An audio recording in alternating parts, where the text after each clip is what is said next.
Good morning, I'm Mrs. Thomas, AP Lang and Comp. And this is Mr. Weeks. Good morning.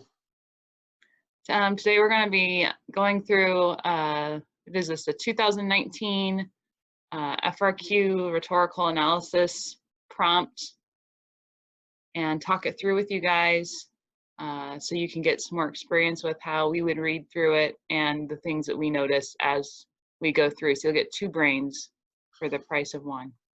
1.5. Hey, we also thought it would be good. We just got done doing some stuff with Chavez and Martin Luther King Jr., so we thought it would be a good follow-up to that for you guys to get back into the swing of things. Excellent, because you should remember, I hope, that Gandhi was influential to Martin Luther King Jr., who was then influential to Chavez. All right, so what we're going to do is look at the prompt, and what Mr. Weeks and I are going to focus on is we, of course, have Space Cat we've been using. Usually on the intro part of the prompt, you'll see just the space part of Space Cat. The cat part, of course, is actually the actual passage. So we're looking for, if you don't remember, it's speaker, purpose, audience, what's the C? Context. And then exigence. I don't want to mess up with the other C choices. Okay. All right, Mr. Weeks, you want to take us through what you noticed? You bet. I'll just read the prompt first. Okay. In 1930, Mohandas Mahatma Gandhi led a nonviolent march in India protesting Britain's colonial monopoly on and taxation of an essential resource, salt. The Salt March, as it came to be known, was a triggering moment for the larger civil disobedience movement that eventually won India independence from Britain in 1947. Shortly before the Salt March, Gandhi had written to Viceroy Lord Irwin, the representative of the British Crown in India. The passage below is the conclusion of that letter. Read the passage carefully, then in a well-written essay, analyze the rhetorical choices Gandhi makes to present his case to Lord Irwin. First off, I hate the fact that they always write in a well-written essay. Like, you're going to write a poorly written essay for this? Come on. You never know. I mean, I have seen some poorly written essays. The first part that I see is really just they're giving you the context. I mean, if we're talking the whole Space Cat thing, they're telling us what's going on. In the 1930s, they're giving us the who. Gandhi, they're telling us the what. It was a nonviolent march in India. What were they protesting? The monopoly on and taxation of salt. And the march, by the way, isn't like a one-day thing. This lasted for a couple of months. And to me, that's kind of that's the exigence, is the issue of the salt. But the larger context to me is the mistreatment and the colonization of the British colonization of India, and the treatment of the people of India in general, not just the salt issue, but the larger, how they're treated as a people and how they're being taken advantage of in general, which isn't really that clear here to me, but you should get some clues with the colonialism going on, and just kind of, I guess, being a little bit savvy about knowing that about history. Well, and it talks about eventually winning in, India winning independence from Britain in 1947, several years later. And then two, later in the passage, it's going to speak a little bit to some of those struggles that India was going through under British rule. Yeah, so we've got all the space, if you guys didn't get that. So our speaker is Gandhi. We're going to refer to him as Gandhi. Authors, we always have the last name. His purpose is, of course, well, we have a little bit of it. You'll find out more as we read, like Mr. Weeks was saying on the other part, same thing. Sometimes we get a little sneak peek in here. So his purpose is, he, of course, wants to end the salt tax and the mistreatment of the people of India by Britain. Audience. This is audience. Well, Mr. Weeks, I kind of think this is two audiences. The I do, specific one and the more general. and we find out the more general toward the end of the letter, right? Yeah, and I think it's kind of hinted at, you know, I think anyone that is in politics and has a more general audience, kind of like Martin Luther King Jr. when he was writing to the letter from Birmingham jail to all of those other pastors and preachers. They were the direct audience, but it was also a message to everyone at the same time, knowing that other people are going to hear about this and read it. You know, I think Gandhi is the same way with this. But you guys should Sounds know right. that Viceroy Lord Irwin is his main audience here. So at least we have that. And we already talked about Is it context and everything. Viceroy or Viceroy? I think it's Viceroy because is that a militaristic term, I think? I don't know. I thought it was I mean, Viceroy, I think, when I've heard it. but people are called, there's a term called vicars too, right? I think that's spelled differently. Maybe they have the same root. I'm going to look it up. Look. All right. We're gonna do, a viceroy is a ruler exercising authority in a colony on behalf of a sovereign. And here's our Google pronounce. If it's going to work, we'll see. Oh, here it goes.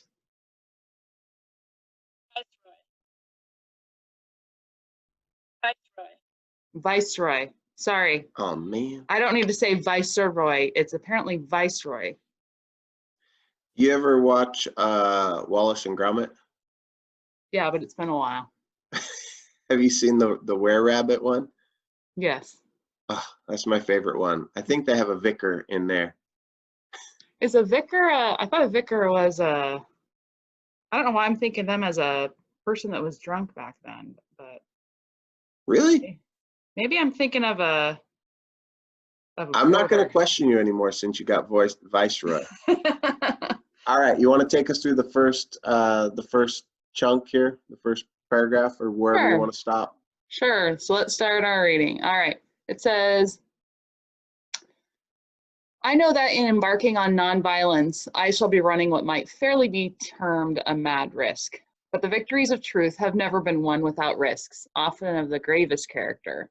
Conversion of a nation that has consciously or unconsciously preyed upon another far more numerous, far more ancient, and no less cultured than itself is worth any amount of risk.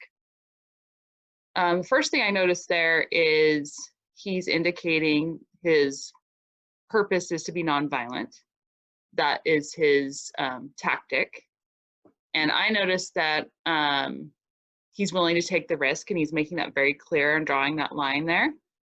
And what I like is that he talked really positively about his own country, and really sets up Britain as the predator taking advantage. But he talks about India as the one that's far more numerous, far more ancient, and no less cultured. So he's pointing out, like, we are just as culturally rich as Britain.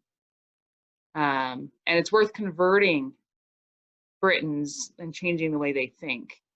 And he keeps on going with that because I already see the word conversion in the next line. Yeah, I like that he's obviously skilled in transitions. His last sentence conversion, his first sentence conversion of the next paragraph. But I like that he talks about risk and that victories of truth have never been won without risks. And then he says this particular conversion that he's looking for is worth any amount of risk. And so he tells us right now he's willing to risk his life. He doesn't say that necessarily or write that, but we know, reading between the lines, we can infer that it's right there, that he is willing to go to any length necessary, and his choice is nonviolence. Yeah, and but whatever that might lead to. And it's a mad risk, which tells you it's not just, risky. I mean, it's crazy. Some might think it's crazy, that it's mad, that it's on that level of riskiness. So I would think that would also support that conclusion, that use of that word. All right, the next section. I have deliberately used the word conversion, for my ambition is no less than to convert the British people through nonviolence, and thus to make them see the wrong they have done to India. I do not seek to harm your people. I want to serve them even as I want to serve my own. I believe that I have always served them. What do you think, Mr. Weeks? I think that's, we talked about the continuation of that idea of conversion, and then he goes on to write, my ambition is no less than to convert the British people. It's not to make them see things differently. It's not to open people's eyes. It's to actually create change in people. And then he goes on to write, I do not seek to harm them. So he's letting them know, or letting his audience know, that he wants to serve, that he is still of service to them and serving them and not harming them, but this change has to occur. This conversion has to occur. And then again, I notice the transitions of serving, and then in the next paragraph goes right on to serving again. Right, and then he wants them to, what does he say? See the wrong. And then I notice also they'll use the word blindly in the next sentence, the next paragraph. And so he's using also this metaphor of vision. When we actually see the truth, we know that's not literally blind. We know it's, we want them to see the wrong. We want them to understand that and see what they've done up to that point. And so this is how we can start to make connections, like you were talking earlier about those transitions he does, where he takes ideas from the previous and takes some of those words, and now he's developing it further. And he's not saying I want to kick India or kick Britain out of India either, or like get rid of Britain altogether. So I think we could even argue that's a middle ground on an argument, wouldn't you say? Absolutely. I mean, he's not extremist and saying, Britain needs to go back to Britain, and get out of here. And I mean, eventually leads to independence. We know that. But at this point, he's just wanting to meet them partway, it sounds like. Yeah, and I think there were people, he says this is a mad endeavor, but during that time, there were people who would have said, no, we need to get rid of them. We need to get them out by any means, violence, whatever it would take. And so I believe you're right. He is trying to meet that middle ground and still achieve the same thing. Yep. Do you want to get the next section? Sure. All right. I served them up to 1919 blindly, but when my eyes were opened and I conceived non-cooperation, the object still was to serve them. I employed the same weapon that I have, in all humility, successfully used against the dearest members of my family. If I have equal love for your people with mine, it will not long remain hidden. It will be acknowledged by them, even as the members of my family acknowledged after they had tried me for several years. If the people join me, as I expect they will, the sufferings they will undergo, unless the British nation sooner retraces its steps, will be enough to melt the stoniest hearts. And it seems here he is moving into a little more specifics of what he's trying to accomplish here. And this is the part where I was way too literal reading this section the first time. Well, it wasn't the first time, it was like my refresher reading this one I was telling you about earlier, where with family, I was taking that like so literally, like his actual family members. And it's like his family is all of India, it's his people. Mm-hmm. And so if you have to get that, I guess, would you call that a metaphor here, I guess? Yeah, an extended metaphor, maybe? I think so. And so if you missed that, you would probably be confused about the paragraph and what he's really saying. But once you realize he's talking about the people of India, that's when you can figure out that he's talking about his weapon that he's using. Yeah. That he's been using. Yeah, his weapon of non-cooperation, and he even mentions that he successfully used against the dearest members of my family. So he's been employing this strategy And then he also says, after they had tried me for several years. So it's something that has been, hasn't been openly received or welcomed by his people. And now he's saying, hey, we need to use this on the British, and probably we're going to see the same things. But if it's successful, look what can happen. And he's also at the end, I think, because he adds in there, if the people join me as I expect they will. So in this nonviolent protesting, the sufferings they will undergo, he understands they're going to suffer, and he's kind of warning this British leader of that. Like, it's going to be these people suffering. Like, I don't take this lightly. And he says, unless the British nation sooner retraces its steps, kind of like, if you don't change things, people are going to suffer because of you, because they're going to join this with me. And I think, and then he says, those sufferings they will undergo will be enough to melt the stoniest hearts. That's the complete sentence there, because it's interrupted with the unless. So there's that figurative language we could point out as well, of melting the stoniest hearts. If you have a stone heart, you don't have any feelings, you're turned away from people. And I'm glad you mentioned the figurative language. I think if a student wanted to write about figurative language and Gandhi's use of it throughout the passage, and not just picking out, this one individual piece, but going farther and saying, here's one, and then, you mentioned the blindness up above and my eyes were open, there's another one. But if they were to go through and pick out several throughout the passage, then I think that could be a strategy that those are one, maybe we get more to choices. One of the choices Gandhi made was to use figurative language throughout, and then we could talk about the effect of that too. I think if you connect it to like what his point is in using those pieces of figurative language, that's the thing I see in most essays that kids aren't doing well, is you can point out the figurative language and why it's used in that moment and what it's comparing, but not how it relates to the overall purpose and what he's actually saying. Yeah, so, and that's the big part, is getting to that overall. Well, and part of that, I mean, on that one, what I would say is connecting it to audience. I mean, he's giving them a guilt trip there. I mean, definitely. You're stone-hearted if you're just going to sit there and let people suffer and not change your ways. So, and that's the first time he does mention, like, the British nation has to retrace its steps. Yeah. So he is transitioning from, I think, at the start here, the first couple of paragraphs, I just scrolled back up to them. The first couple of paragraphs are kind of his why he's doing it. And then it seems like now he's moving on to exactly the what his plan is. So I'll go ahead and read this next paragraph and see if it outlines kind of what he's planning to do, or how this nonviolence is going to work. The plan through civil disobedience will be to combat such evils as I have sampled out. If we want to sever the British connection, it is because of such evils. When they are removed, the path becomes easy. Then the way to friendly negotiation will be open. If the British commerce with India is purified of greed, you will have no difficulty in recognizing our independence.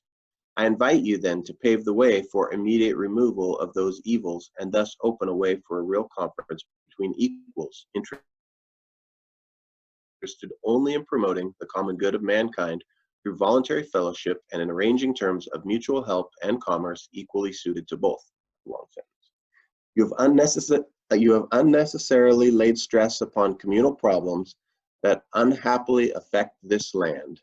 Important though they undoubtedly are for the consideration of any scheme of government, they have little bearing on the greater problems which are above communities and which affect them all equally.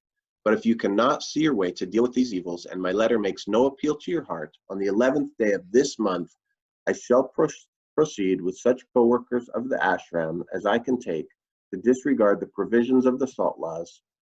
I regard this tax to be the most iniquitous of all from the poor man's standpoint. As the independence movement is essentially for the poorest in the land, the beginning will be made with this evil. The wonder is that we have submitted to the cruel monopoly for so long. It is, I know, open to you to frustrate my design by arresting me. I hope that there will be tens of thousands ready in a disciplined manner to take up the work after me, and in the act of disobeying the SALT Act, to lay themselves open to the penalties of a law that should never have disfigured the statute book. Whew, that's a longer one. Yeah, that is a long one. But he's laying it out, you know. So if we go back to that first part. That come up? Yes, the plan. Okay. That is really nice that he starts with that, because that's like smacking you in the face if you're reading this prompt of like, okay, he's outlining his plan here. He tells you. Here it is. One thing I noticed was his diction in this section, and how he uses like positive connotation about them coming together and changing things, because he uses partway through this, because the beginning starts with all this negative stuff with like evils, greed, and all that. And then he starts about paving the way for removing these evils. And he talks about conference, equals, common good, voluntary fellowship, mutual help, equally is used again. He starts using all these positive things that are about uniting. And that's something I noticed, is that, you know, he's really a go-between between the British and the Indian people, and is trying to make this work. And so he's trying to illustrate that at the beginning to me. And I just picked up on it through the diction. I don't know which ones you noticed. Well, I noticed, well, not there. I noticed the word invite right there. And to me, it gets back at his audience. Who's he writing to, and what's he want? And so he's asking. He's not commanding. He's not demanding. He's just saying, hey, this is what I really want of you. And I think that, you know, in his plan, this letter that he's writing is an essential part of the plan. And I think, again, it's one of these choices that he's made that, that, you know, if we want to get an author and audience and really write about that, then I think his idea that he's inviting this person, this Viceroy, Lord Irwin, Lord Irwin. yes, that he's really asking him to, I don't know if partner is the right word, but he's really asking him to go along with him and say, like, look, you can make this easy. There's an easy way out here. Let's do this together. And here's the solution. And we get to that even more in the next paragraph. But I just like the idea that in this plan, he's using this word invite, and it's laying out what he's really wanting from this guy. Yeah, and this is where he really starts to use the term you, talking to him directly as the representative for the British Crown in India. So he starts you there, and then up in the next column, he continues to use that. So it starts with that, I invite you, and then he keeps going with you and you and you. You'll notice this, but if you cannot see your way to deal with these evils, then he starts saying I. So it's almost like what I was mentioning, a cause and effect. Like, you could do this, but if you don't, you're going to force me to do this. Yeah, I shall proceed with such co-workers. Yep. Yeah, so the structure is you, I. And is this also where he first says what they will do? Disregard the provisions of the SALT laws? I think so, because I think everything else before then, if I remember right, is just talking about how unfair those things are in the treatment and conversion. So yeah, I think this is his first mention of that specifically. So he is really laying out his plan, and then he is finally getting to, like you said, that effect. What's going to happen? This is where we really will be. So a person could talk about, hey, in the start of this, even though this is only an excerpt from the letter, in the start of this, he's really, appealing to the reader, and he's laying the groundwork, and then here comes the hammer, so to speak, of the boom. This is what's going to happen. Well, and I think at the beginning of this excerpt, he's kind of also, when you talked about the appeal, it made me think of the ethos that's going on. He's building his own reputation by Mm-hmm. saying, I've used this tactic with my own people. I've done it before. Trust me, you can't wear me out with this. I can Yep. keep going. And just mentioning his history of dealing with this and everything he's tried to do also builds up that reputation with his audience, that they understand where he's coming from and his thought process through that and what he's willing to do. And then he Mm-hmm. kind of is bringing that back in this paragraph, in the section where he starts talking about the history of why have we allowed this to happen. When he says the wonders that we have submitted to this cruel monopoly for so long. So he's kind of dipping back into the history of it also to justify why he's drawing this line in the sand with them. Right. And I think he's really setting it up too, where he's got this, oh, you've got Britain, this really, cruel monopoly, and you've got India, and he talks about the poor man's standpoint and the independence movement for the poorest in the land, and then he talks about the evil submitted to a cruel monopoly. And so he's playing them off of each other, like, look at us, we're just poor old, poor people here, and look at this tremendous powerhouse that's Britain. Yeah, and then after that, he even admits, like, you might arrest me to try to mess this up.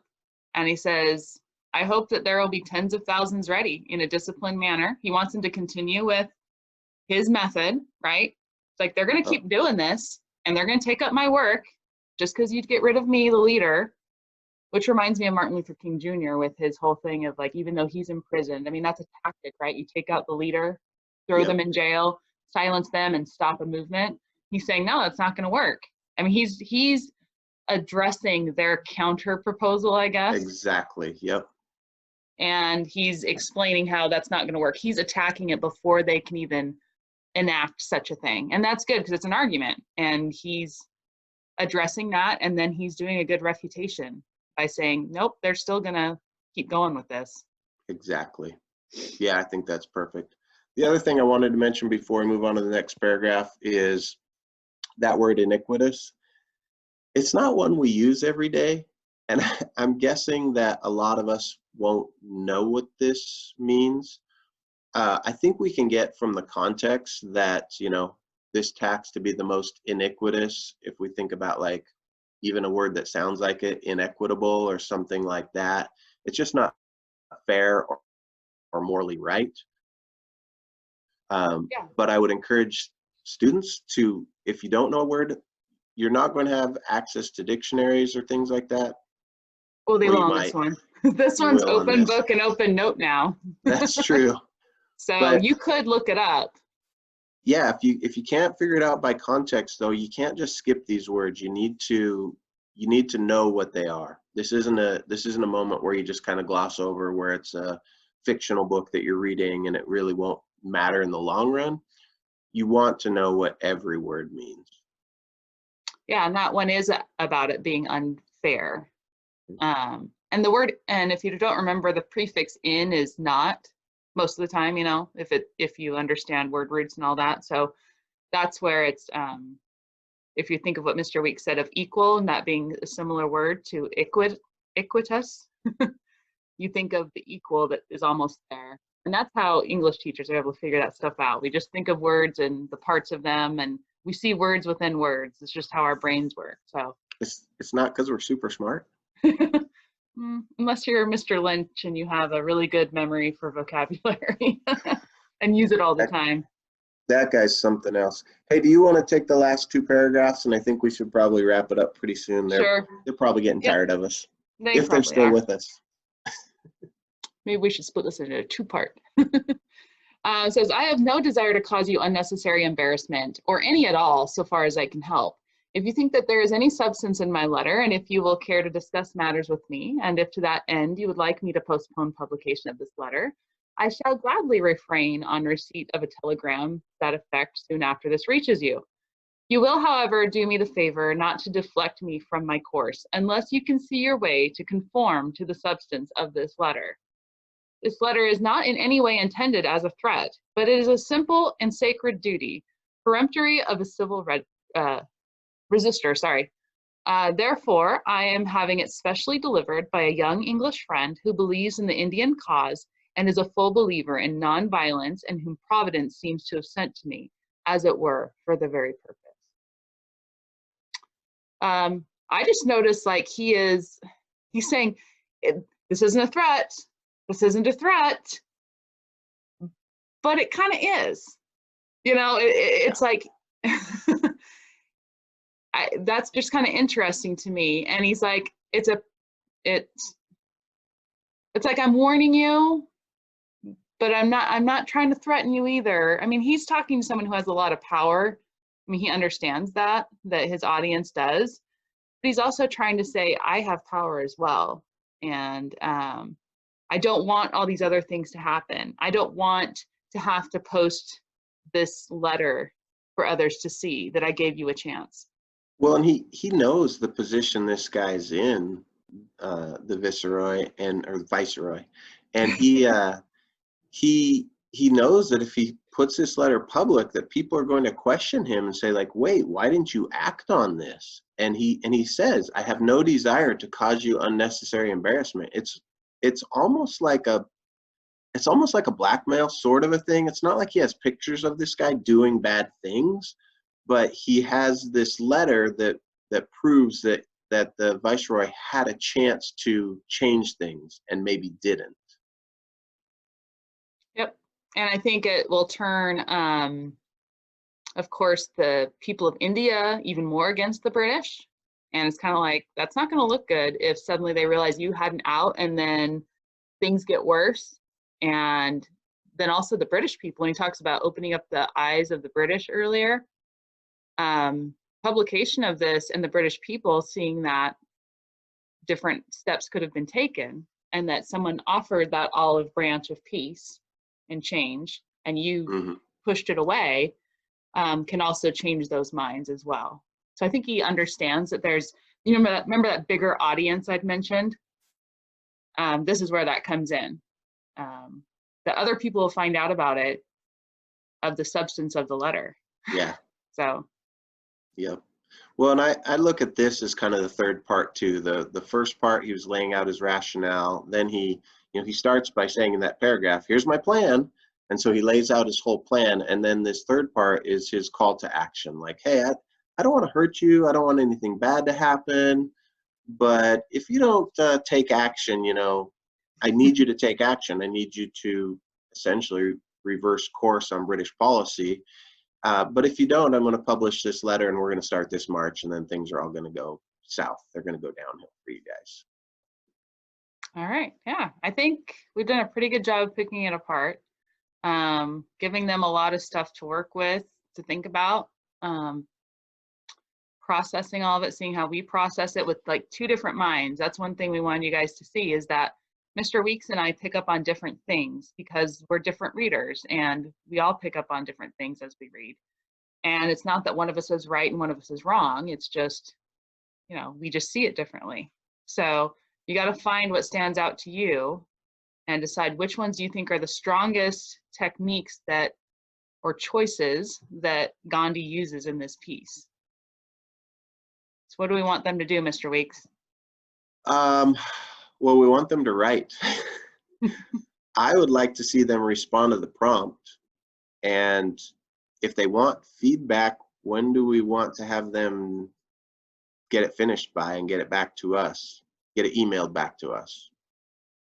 I'm going to put mine on Canvas and they can upload it there. Do you want yours emailed? Yes, I'm going to have them do it through email. Okay, Weeks is going to have you email, and I'm going to have mine on Canvas. I want mine Wednesday by 2:30 p.m., like end of a normal school day. No, oh, okay. I was like, how'd you pick 2:30? I was trying to estimate around that time. I was thinking end of the school day, but not totally them staying up till midnight. Wednesday 2:30 sounds good if they want feedback. And then I think too, try to restrict yourself to that 40 to 45 minute time frame, because that's how much time you're going to have to do one of these if you're still taking the test. Well, and I would cut it down even more because watching this video is really reading it and processing it. So normally on this exam, you have 45 minutes to read it, process it, and write. Usually at an intro, 5 minutes on the intro, 5 on conclusion, wouldn't you say? So that's 10 minutes total there, and maybe 20 minutes writing the body.